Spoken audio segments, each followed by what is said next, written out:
આપણો સ્વભાવ એવો હોવો જોઈએ કે જો કોઈ નિરાશ વ્યક્તિ આપણને મળે તો તેની નિરાશા દૂર થઈ જાય. જ્યારે પરિસ્થિતિઓ વિપરીત થઈ જાય છે ત્યારે રૂપિયા અને પ્રભાવની અસર થતી નથી. આવી પરિસ્થિતિમાં આપનો સ્વભાવ અને સંબંધ જ કામ આવે છે.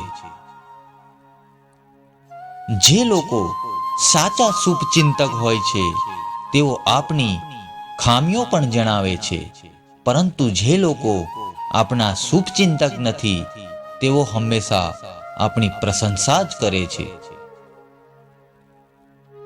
ગુરુ અને રસ્તો બંને એક જ જેવા હોય છે. આ બંને જ અન્ય વ્યક્તિઓને લક્ષ્ય સુધી પહોંચાડે છે.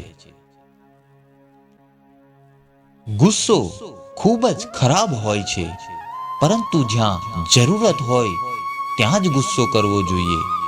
ખોટું કરનાર લોકો પર ગુસ્સે થશો નહીં તો તેઓ સતત ભૂલો કર્યા કરશે. જો ઘર પરિવારમાં સતત કલેશ થતો હોય તો એને એકબીજાના પ્રેમ દ્વારા દૂર કરી શકાય છે.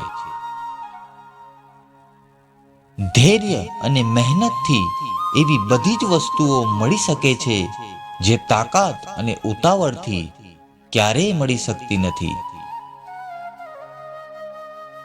વ્યક્તિ માટે નિરાશા એક પાપ છે.